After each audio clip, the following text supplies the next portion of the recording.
Hello everyone, welcome back to CG fantasy strategy by Sports Baazi. मेरा नाम है जय शर्मा, मेरे साथ है ऋतिक कपूर। किदा वीर जी? मैं बढ़िया वीर जी, तुम सुनाओ। ओ बढ़िया यार, कोई मॉर्निंग ब्लूज नहीं है, मंडे ब्लूज नहीं है बिल्कुल भी। आज कल रात को जो मैच हुआ है यार, एमएस धोनी ने जो छक्के लगाए हैं, उसके बाद एंड में रोहित शर्मा की बैटिंग, उनका शतक भी आया, लूजिंग कॉज में है वो बात लगा, लेकिन रोहित शर्मा को बैटिंग करते हुए बहुत सुकून मिला। और ओवरऑल ना रात को नींद बड़ी अच्छी आई है मेरे को। नींद बहुत अच्छी आई। मैं तो इंडियन क्रिकेट के बारे से सोच रहा हूँ कि उस चीज़ के लिए भी बहुत अच्छी खबर है। रोहित शर्मा सेंचुरी बना रहे हैं, विराट भी सेंचुरी बना रहे हैं। अभी तो बना दी इन्होंने इस आईपीएल सीजन में। फिर उसके बाद हमने बुमराह को 5 विकेट ऑल लेते हुए देख लिया। तो इंडियन क्रिकेट के लिए अच्छी खबर है, तो नींद और भी ज्यादा अच्छी आई। हार्दिक पांड्या कैप्टनसी, वो भी इंडियन क्रिकेट के लिए अच्छी खबर है। तो T20 वर्ल्ड कप में थोड़ी ना कैप्टनसी करने वाले हैं। लेकिन काफी अच्छा है, बहुत बहुत बढ़िया है। और जितने सीनियर प्लेयर्स हैं सब परफॉर्म कर रहे हैं। जिनके ऊपर संशय था कि ये खेलेंगे या नहीं खेलेंगे T20 वर्ल्ड कप में, उन्होंने भी अपनी दावेदारी पेश कर दी है। और साथ साथ ऋषभ पंत भाई साहब, उन पे भी नजरें रहेंगी। लेकिन आज नजरें किस पे रहेंगी? आज रहेंगी नजरें केकेआर वर्सेस आरआर के मैच पे, जो कि हो रहा है ईडन गार्डन्स में, मैच नंबर 31। और बहुत ही इंटरेस्टिंग होने वाला है। कौन सी टीम यहाँ पे जीतेगी, क्योंकि बहुत ज्यादा तगड़ा मैच होगा। दोनों बहुत स्ट्रॉन्ग टीम्स हैं और गजब की दोनों मतलब ये आईपीएल कैंपेन चल रहा है उनका, तो काफी इंटरेस्टिंग रहेगा। आप किसको सपोर्ट कर रहे हो आज? मैं केकेआर को सपोर्ट कर रहा हूँ इस मामले में। ओके, गद्दारी कौर पे? नहीं, गद्दारी कोर पे क्यों? मैं तो केकेआर को सपोर्ट करूंगा। होम ग्राउंड पे खेल रही है, पिछला मुकाबला लखनऊ के खिलाफ जीत के आई है होम ग्राउंड पे। वो बोरिंग हो गया यार, लेकिन रात वाला मैच बोरिंग वो इसलिए हुआ था क्योंकि सामने लखनऊ थी, केएल राहुल खेल रहे थे कछुए की चाल। ये बात भी सही है। लेकिन आज बात करेंगे कि स्पोर्ट्स बाजी के प्लेटफॉर्म पे आप कैसे लाइव खेलते खेलते लाइव जीत सकते हैं रियल कैश, और उसके साथ क्या फैंटेसी टीम बनाएंगे और कौन से वो स्टॉक्स होंगे जिन पे आप इन्वेस्टमेंट करके रिटर्न्स अच्छे पा सकते हैं।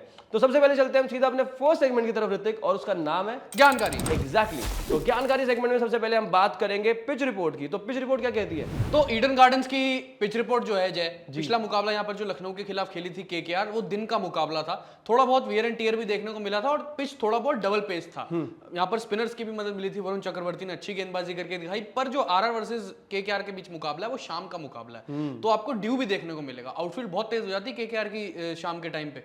और टीम टॉस जीतने वाली, यानी टॉस जीतने वाली टीम पहले गेंदबाजी का फैसला करेगी, क्योंकि चेस करना इजी हो जाएगा। उसके अलावा पिच थोड़ा बहुत डबल पेस भी रहेगा, ऐसी बात नहीं है, पर लेकिन इतना नहीं क्योंकि जितना दिन में था। तो आई थिंक बैटिंग के लिए ठीक ठाक रहेगा ये पिच। विकेट बदल जाती है और वक्त के साथ लोग भी बदल जाते हैं ऋतिक, तो ये तो जिंदगी का दस्तूर है, क्या करें। बिल्कुल। टू पेज तो लोग भी होते हैं, टू फेस्ड होते हैं, यहाँ पे टू पेज्ड है, फर्क कुछ नहीं है। उसके साथ साथ ऋतिक अगर बात करें यहाँ के स्टैट्स की, वेन्यू की, तो वो क्या कहते हैं? तो मेरे हिसाब से जो आंकड़े ज्यादा भारी हैं जिस तरफ, मेरे हिसाब से वो सेकंड इनिंग्स की तरफ ज्यादा भारी रहेंगे। एक बार आंकड़ों की तरफ ध्यान दे लेते हैं। टोटल मुकाबले ईडन गार्डन्स में T20 के हुए 87 यानी 87। बैटिंग पहले करने वाली टीम ने 35 मुकाबलों में जीत हासिल करी है, जबकि बैट सेकंड करने वाली टीम ने 52 मुकाबलों में जीत अपने नाम करी। फॉर श्योर यहाँ पे चेज करना ज्यादा प्रेफरेबल रहता है, वो तो अब स्टैट्स ने भी बता दिया है। उसके साथ साथ ऋतिक जरा ज्ञान दो हमें कि एक्चुअली हेड टू हेड क्या कहता है। तो दोनों टीमों के बीच में 28 मुकाबले हुए हैं कुल अभी तक आईपीएल में, जिसमें से केकेआर का थोड़ा सा एज है ऊपर की तरफ। केकेआर ने 14 मुकाबलों में जीत हासिल करी है और आरआर ने 13 मुकाबलों में जीत हासिल करी है। एक रहा था नो रिजल्ट। ओके, तो यहाँ पर काफी ज्यादा क्लोज है और दोनों टीमें मतलब ऑलमोस्ट बराबर पे एट पार है, और पॉइंट टेबल भी आगे पीछे ही है, ज्यादा टॉप में ही है। तो मेरे को लगता है कि बहुत ज्यादा हाई इलेक्ट्रीफाइंग मैच होने वाला है यहाँ पर। उसके साथ में अब सीधा चलते हैं कौन कौन से प्लेयर्स यहाँ पे इलेक्ट्रीफाइंग परफॉर्मेंसेस कर सकते हैं, और उसके लिए जानना होगा प्रोबेबल 11। होम टीम की बताओगे आप? तो मैं आरआर की बता देता हूँ आज। यार ये दोगला आदमी है यार, कभी कहीं हमेशा वैसे हमेशा होम टीम की बताते हैं। आज अलग हो गया, आज अलग हो गया क्योंकि मैं 2 दिन से सोच रहा हूँ जैसी पिच वैसे बिहेवियर बदल गई है चिंकी। तो मेरे हिसाब से मैं आरआर की बता देता हूँ। प्रोबेबल प्लेइंग 11 कुछ ऐसी रही। Sanju Samson, Riyan Parag, Dhruv Jurel, Shimron Hetmyer, Rovman Powell, Tanush Kotian, Keshav Maharaj, Trent Boult, Avesh Khan, Kuldeep Sen, Yuzvendra Chahal. तो ये तो हो गई राजस्थान रॉयल्स की बात। अब बात कर लेते हैं होम टीम की। मैं बता देता हूँ, इन्होंने तो बताई नहीं आज। तो कोलकाता नाइट राइडर्स की प्रोबेबल 11 कैसी दिखती है? Phil Salt, Sunil Narine, Venkatesh Iyer, Shreyas Iyer, Angkrish Raghuvanshi, Andre Russell, Ramandeep Singh, Mitchell Starc, Harshit Rana, Vaibhav Arora and Varun Chakravarthy. Hrithik, उसके साथ साथ एक और इंटरेस्टिंग चीज ये लग रही है कि मैं ना बहुत एक्साइटेड हूँ मिचेल स्टार्क को देखने के लिए, बिकॉज जिस तरह से लखनऊ के खिलाफ उन्होंने गेंदबाजी करी है, 3 विकेट्स निकाली है। अब मेरे को लगता है वो उनका थोड़ा फॉर्म जो है वो ट्रैक पे आ रहा है। तो अब मैं बड़ा एक्साइटेड रहूंगा कि आरआर का जो बैटिंग ऑर्डर है उनके खिलाफ वो कैसे परफॉर्म करते हैं। हाँ, मतलब हो भी सकता है क्योंकि आरआर की जो बल्लेबाजी उनमें डेप्थ भी है, पावर पैक बल्लेबाजी भी है, पर लेकिन साथ ही साथ वो है कि सामने जॉस बटलर होंगे और दूसरी तरफ मिचेल स्टार्क गेंदबाजी करेंगे नई गेंद से। तो आई थिंक बढ़िया मैचअप होने वाला दोनों के बीच में। और जॉस बटलर से मुझे याद आया कि उन्होंने तो केकेआर के खिलाफ आईपीएल में सेंचुरी भी लगाई हुई है आरआर की तरफ से खेलते हुए। हाँ, और आपको याद होगा शेन वॉटसन जब आरआर की तरफ से खेलते थे उन्होंने भी लगाई हुई है। ये एक इंटरेस्टिंग चीज दिमाग में आ रही है। मतलब पिटाई होगी आप कह रहे हो आरआर की, हो RR सकती की है, तरफ से। हो सकती है, क्योंकि देखो बल्लेबाजी तो हेटमायर तक है ना, बहुत जबरदस्त बल्लेबाजी। और नीचे देखो अश्विन का अगर बल्ला चल जाता है तो वो भी बेहतर है। और क्या, उसके साथ साथ यूजी चहल ने भी यहाँ पे उनके खिलाफ, केकेआर के खिलाफ फाइफर लिया हुआ है, तो वहां पर भी बड़ा इंटरेस्टिंग मैचअप होने वाला है कि सुनील नारायण जब आएंगे, फिल सॉल्ट होंगे, या फिर मिडिल ऑर्डर में आंद्रे रसेल आएंगे, तो यूजी चहल उनको कैसे टैकल करेंगे, बिकॉज एडन गार्डन का जो मैदान है वो वैसे भी बहुत छोटा है और बाउंड्रीज बहुत ज्यादा लगती है वहां पर भी, तो काफी इंटरेस्टिंग होने वाला है। और ये सब चीजें हम डिस्कस कर रहे हैं, इनका कुछ आगे एग्जीक्यूशन तो करना पड़ेगा यार, इतना दिल से बातें कर रहे हैं, दिमाग डेटा लगा के हमने सब बातें की ज्ञानकारी सेगमेंट में, तो अब चलते हैं इनको एग्जीक्यूट करने की तरफ, और वो भी हमारे कौन से सेगमेंट में, आज के बाजीगर। एग्जैक्टली आज के बाजीगर की तरफ चलते हैं। और सबसे पहले जानेंगे आज की क्लासिक फैंटेसी टीम स्पोर्ट्स बाजी के प्लेटफॉर्म पे आप क्या बना सकते हैं। तो ऋतिक, ओवर टू यू। जय, अगर मुझसे कोई पूछता है how do you like it, तो मैं क्या जवाब देता हूँ? I like it classic. बिल्कुल। और इसी बात पे केकेआर वर्सेस आरआर मुकाबले की क्लासिक फैंटेसी मैं पेश करता हूँ। विकेट कीपर्स में जॉस बटलर, संजू सैमसन और फिल सॉल्ट। बैटर्स में यशस्वी जायसवाल, श्रेयस अय्यर। ऑलराउंडर्स में Riyan Parag, Andre Russell, Sunil Narine. Bowlers में ट्रेंट बोल्ट, युजवेंद्र चहल और मिचेल स्टार्क। कैप्टन रहेंगे सुनील नारायण और वाइस कैप्टन रहेंगे संजू सैमसन। जय, ये तो मैंने बता दी classic fantasy, captain vice captain भी बता दिए। अगर मान लो ये मेरे कैप्टन वाइस कैप्टन जो मैंने चुने वो चल नहीं पाते, और जो मैंने बाकी खिलाड़ी चुने हैं जिन पर मुझे भरोसा है पर वो चल नहीं पाते, तो मैं क्या करूंगा? देखो, अनसर्टेनिटी लाइफ में रहती है, यहाँ पे भी होती है, तो हम क्या कर सकते हैं यहाँ पर, जस्ट इन केस अगर आपको लग रहा है कि ये 11 प्लेयर्स हैं, इनमें से कोई शायद एक प्लेयर जो है उसका ऑफ डे हो सकता है और बहुत गट फीलिंग आ रही है, तो आपको कुछ नहीं करना, आपको उस प्लेयर का स्टॉक खरीदना है, वो भी शॉर्ट में। तो जस्ट इन केस वो परफॉर्म नहीं करते हैं और आपके जो ओवरऑल फैंटेसी पॉइंट्स हैं वहां से कम हो रहे होंगे, लेकिन आपको यहाँ पे प्रॉफिट मिल रहा होगा स्टॉक्स में, तो इस तरह से डाइवर्सिफिकेशन करके आप अपना जो पोर्टफोलियो है उसको और बेहतर बना सकते हैं और जो रिस्क है उसको थोड़ा सा और कम कर सकते हैं। तो ये कर सकते हो आप। बताओ, प्लेयरों का भी ऑफ डे हो रहा है, हमारा ही नहीं हो रहा। खैर, एक और सवाल जो मेरे मन में आ रहा था कि फर्स्ट इनिंग की मैंने टीम बना ली, वो टीम अच्छे पॉइंट्स भी बनाकर चली गई है, अब मुझे आगे भी वैसे पॉइंट्स बनाने, तो आगे कैसे करूंगा मैं?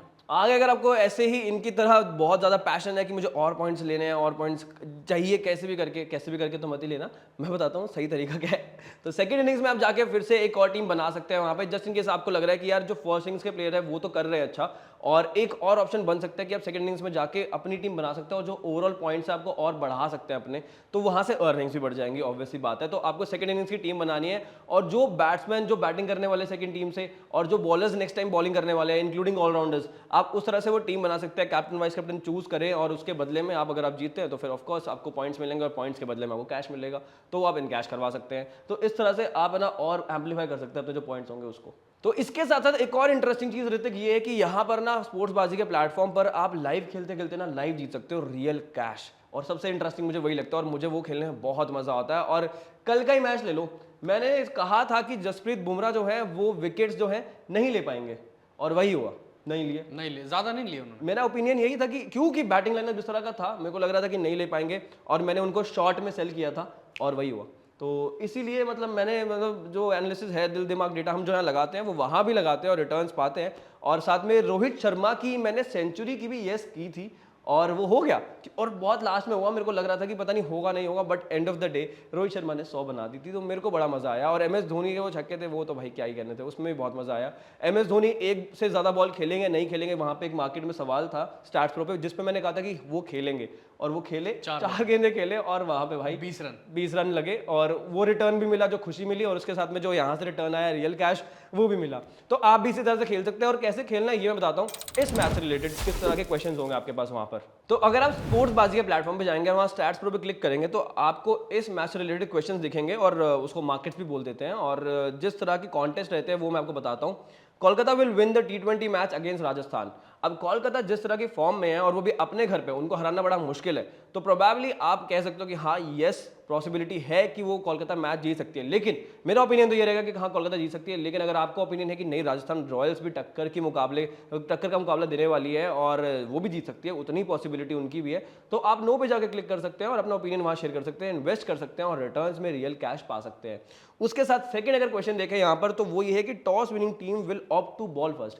जानकारी सेगमेंट में हमने ये डिस्कस किया था कि यहाँ पर पहले गेंदबाजी करना प्रेफर करती है टीम, बिकॉज 2 पेज रहती है और बाद में ड्यू आती है, इस रीजन से चेज करना थोड़ा आसान हो जाता है। तो इस रीजन से मेरे को लगता है कि हाँ पहले जो भी टीम टॉस जीतेगी वो गेंदबाजी करने का फैसला ही लेगी और चेज करना ही प्रेफर करेगी। तो मेरा ओपिनियन यहाँ पे यस रहेगा, आप भी यस, अगर आपको लगता है तो आप भी यस करें और साथ में रिटर्न्स पाएं बाद में, जब एक्चुअली जब जो भी टॉस जीतेगी टीम और वो गेंदबाजी लेगी, ऑब्वियसली बात है।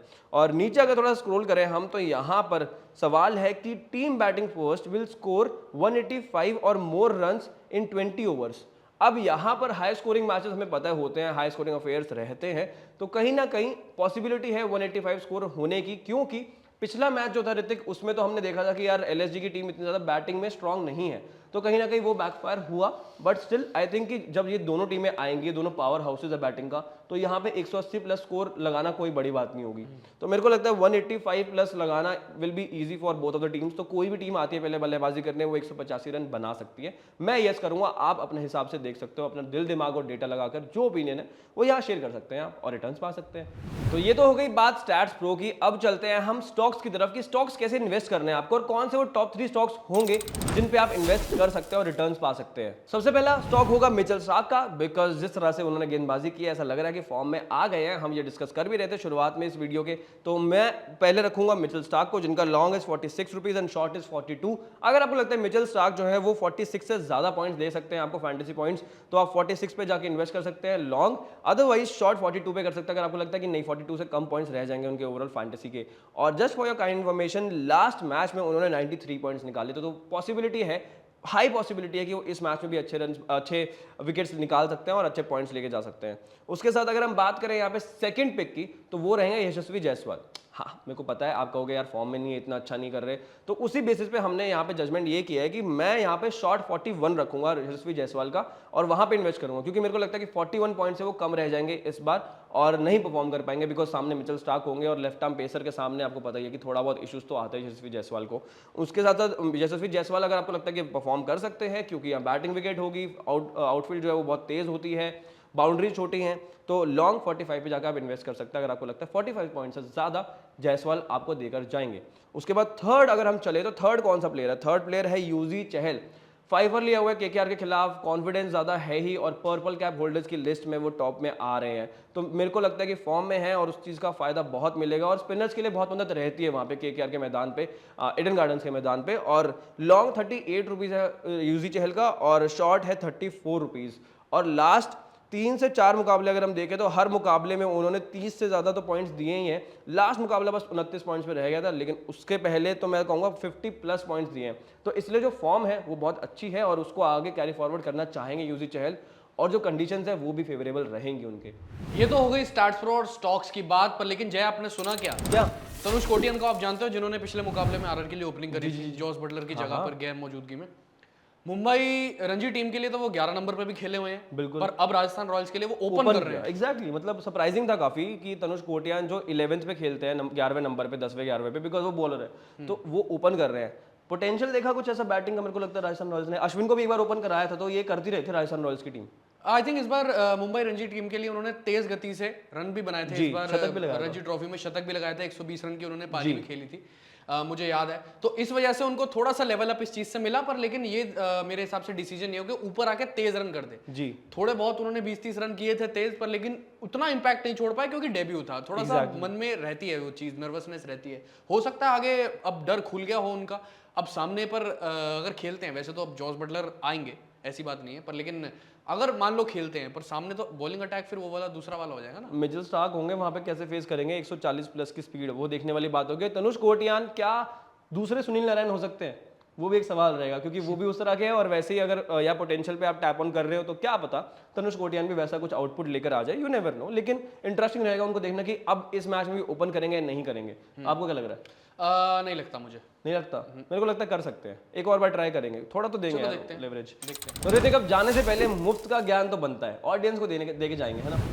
मुफ्त के ज्ञान में सबसे पहले मुफ्त की प्रेडिक्शन कर देते हैं, बिल्कुल प्रेडिक्शन ये है जो सबसे मुफ्त में मिलती है। खड़का दो है ना। तो केकेआर की जो विनिंग प्रेडिक्शन है, कह सकते हो जो विनिंग परसेंटेज जो आ रही है, जो आसार निकल रहे हैं उनके जीत के, वो निकल रहे हैं 55%। ओके, आरआर के यानी राजस्थान रॉयल्स के 45%। थोड़ा सा ही डिफरेंस है, ज्यादा नहीं है, लेकिन केकेआर के होम ग्राउंड पे आरआर की परसेंटेज जो है 45 है, तो वो काफी ज्यादा इंटरेस्टिंग है और वो बताता है कि दोनों टीमें कितनी अच्छी फॉर्म में चल रही हैं इस टाइम पे। और मेरे को लगता है बहुत ज्यादा कांटे की टक्कर होगी। क्या लास्ट ओवर तक जाएगा मैच?